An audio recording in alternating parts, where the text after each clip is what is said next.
Hello everyone. तो आज की इस वीडियो में हम लोग बात करने वाले हैं कि जेपी नोएडा का भी रिसेंट में 2 ईमेल आए हुए हैं। हम दोनों ईमेल में देखते हैं कि उस पे उन्होंने क्या चीज़ें राइट डाउन कर रखी हैं, क्या चीज़ें दी हुई हैं, क्या प्रोसेस दे रखा है। जैसे कि आप सभी को पता है कि बहुत सारे स्टूडेंट्स ने जेई के थ्रू जेपी नोएडा में अप्लाई कर रखा होगा। इससे पहले की जो काउंसलिंग चल रही थी वो 10+2 के बिहाफ पर काउंसलिंग चल रही थी। अभी उनका पोर्टल क्लोज हो चुका है। अभी आप 10+2 के बिहाफ में बाकी अदर कैंपसेस वगैरह के लिए आप देख सकते हो, अप्लाई कर सकते हो। जो जेई के बिहाफ पर कंप्लीट प्रोसेस होना था जेपी नोएडा का, वो ऑलमोस्ट फिनिश हो चुका है, मतलब एक तरह से फुल हो चुका है, एक तरह से डेट ओवर हो गई है। तो जो भी प्रोसेस था उसके बिहाफ पर अभी कुछ ईमेल आया हुआ है, उसके रिगार्डिंग हम लोग बात करने वाले हैं। यहाँ पर जैसे कि आप अगर ईमेल में देखेंगे तो देखो आप यहाँ पर यार 2 ईमेल दे रखे हैं। एक तो ईमेल है काउंसलिंग प्रोसेस के बारे में बात की गई है यहाँ पर, ठीक है ना। Counselling process for admission based on JAIR 2021। देखो जेपी का जो प्रोसेस था ये था कि अभी आप फॉर्म अप्लाई कर दो और आई थिंक 10 सितंबर उसका लास्ट डेट था। तो बहुत सारे स्टूडेंट्स ने जेई के थ्रू फॉर्म अप्लाई कर रखा था। अब जेपी के इसके अंडर में काफ़ी सारे कॉलेज आएंगे, देन उनमें से अभी चॉइस फिलिंग वगैरह नहीं हुई है, लेकिन अब जो आगे का प्रोसेस है उसके रिगार्डिंग हम लोग बात करने वाले हैं। Counselling process for admission based on JAIR 2021। Dear candidate, पहला जो पॉइंट्स है वो मैं आपको बता देता हूँ कि बीटेक और इंटीग्रेटेड एमटेक के बिहाफ में यहाँ पर जेपी यूनिवर्सिटी की एक पूरी मेरिट लिस्टिंग होगी, उसके बिहाफ पर यहाँ पर एडमिशन होने वाले हैं। अब जेपी के अंदर अपना अलग अलग कैंपसेस हैं यार, हर एक का आपको सभी को पता है। और यहाँ पर जिसमें कि आपको बोल रहे हैं कि upload rank card, finalise choice and pay counselling fee. A mail will have to send JP/JIIT counseling. You are required to sign up, change password and then sign in using the new password। मतलब ये यार कि जो आपका already password वगैरह था उसको change करके आपको न्यू पासवर्ड क्रिएट करके आपको दोबारा से साइन अप कर लेना है, ठीक है ना। और उसके बाद जब आपका आएगा तो उसमें आपका एग्री करके कुछ बटन आ रहा होगा, उसमें कुछ टर्म्स एंड कंडीशन होगी, वहाँ पर आपको एग्री करना है और देन आप आगे मूव कर जाओगे। आपको अपना जेई स्कोर कार्ड अपलोड करना है, यहाँ पर दे रखा है। वेरीफाई और ऑल इंडिया रैंक आपको अपनी वेरीफाई कर लेनी, चेक कर लेनी है वहाँ पे। और अपलोड और रैंक कार्ड इन PDF फॉर्मेट। तो PDF फॉर्मेट में आपको अपना रैंक कार्ड अपलोड करना है। Select your choice of university. तो आपको चॉइस फिलिंग करनी है, एक तरीके से यहाँ पर दे रखी है और बहुत ही केयरफुली ये चॉइस फिलिंग करनी है। अगर आपको समझ में नहीं आ रहा है कि चॉइस फिलिंग आपको किस तरह से करनी चाहिए, क्या है, तो आप हमारे यहाँ से चॉइस फिलिंग ले सकते हैं जेपी नोएडा रिगार्डिंग। और आप नॉर्मली अपना यार वही प्रोसेस है, 1100 रुपीज़ का जो हमारे यहाँ पर रजिस्ट्रेशन होता है, आप उसमें जाकर रजिस्ट्रेशन करके आप मेरे से चॉइस फिलिंग ले सकते हो। अब ये मत सोचना यार कि 2 कॉलेज हैं, 2 में से क्या चॉइस फिलिंग हो सकती है। मैं बोलूँगा कि उसमें भी बहुत सारी मिस्टेक्स और बहुत सारे क्लू और बहुत सारे कंक्लूजन्स होते हैं, बहुत सारे कन्फ्यूज़न होता है। मैं बोलूँगा कि एक्सपीरियंस के बिहाफ पर आपको यहाँ पर चॉइस फिलिंग बता दूंगा और आपकी ईजिली अलॉटमेंट भी आ जाएगी। और यहाँ पर बोल रहे हैं कि 15,000 आपको फीस पे करनी है, ठीक है ना।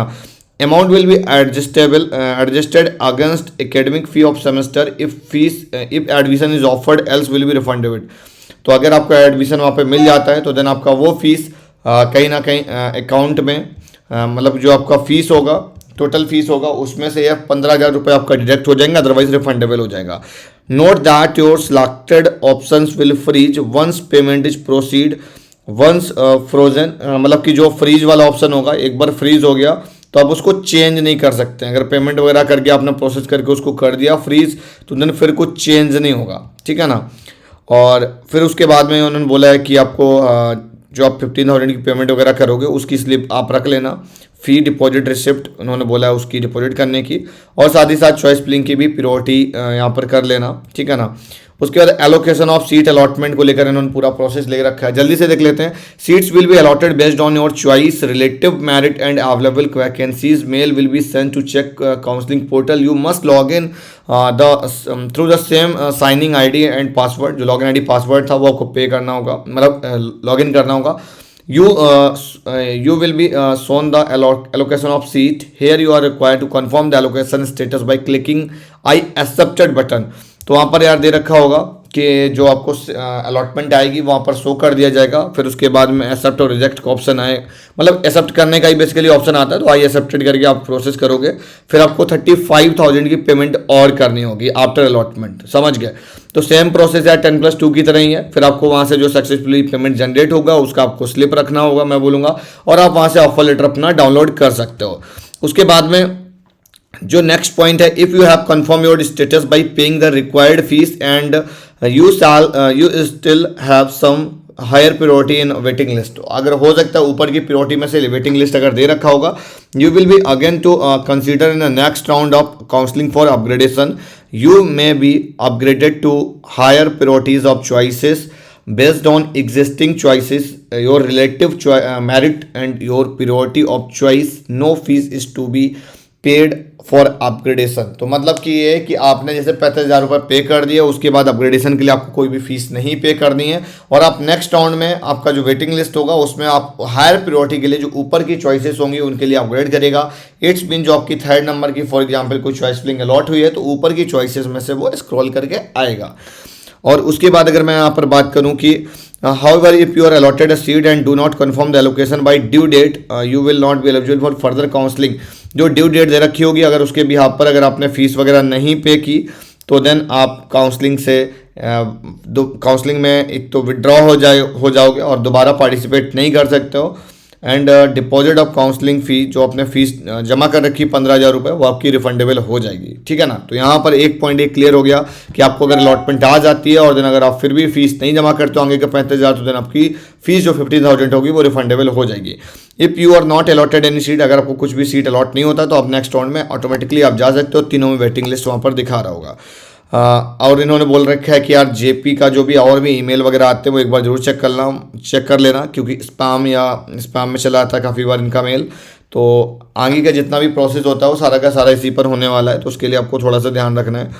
उसके बाद यही सारा पूरा कंप्लीट प्रोसेस दे रखा है। एक इनका ईमेल और आया हुआ है, उस ईमेल को भी अगर आप देखोगे ओवरऑल तो उसमें भी सेम प्रोसेस लिखा हुआ है। ठीक है ना।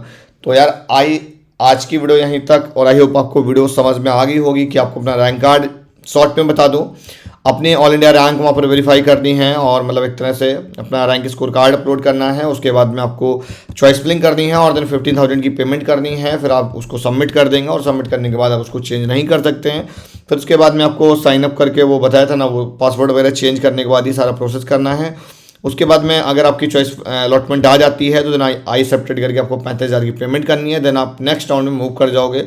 तो ओवरऑल अगर आप फीस टाइम पर नहीं जमा करते हो तो देन आप काउंसलिंग से विड्रॉ कर जाओगे और आपने जो 15,000 अमाउंट दे रखा है वो आपका रिफंड हो जाएगा। और अगर आपको कोई भी सीट अलॉट नहीं होती है तो वेटिंग लिस्ट पर पड़ा रहेगा, और कुछ दिन के बाद मतलब जब नेक्स्ट राउंड होगा देन अगर अलॉटमेंट आती है तो शो कर जाएगा, और इसी तरह से प्रोसेस चलता रहेगा।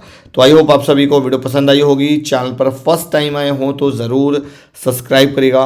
मिलता हूँ नेक्स्ट वीडियो में, तब तक के लिए बाय बाय। कुछ डाउट क्वेरीज हो जेई के रिगार्डिंग, कहीं ना कहीं आप सभी के मन में डाउट आ रहा होगा कितने तक हमको जेपी नोएडा में मिल सकता है, तो उसके रिगार्डिंग मैं ऑलरेडी वीडियो काफ़ी सारी बना चुका हूँ। मैं बोलूँगा CS ब्रांच की बात करूँ तो 60,000 रैंक तक 55,000, 54,000, 55,000 तक CS मिल रहा होगा। IT हमारा 60-65 तक मिल सकता है, लास्ट टू लास्ट 70,000 तक जा सकता है। यार बाकी EC का मैं बोलूँगा कि भाई 90 परसेंटाइल के अबव, इट्स मीन कि 90,000 रैंक तक कहीं ना कहीं आपको मिल रहा होगा। तो मिलता हूँ नेक्स्ट वीडियो में, तब तक के लिए बाय बाय। लाइक और शेयर ठोक दीजिए, महाकाल का दबा के लाइक और शेयर ठोक दीजिए।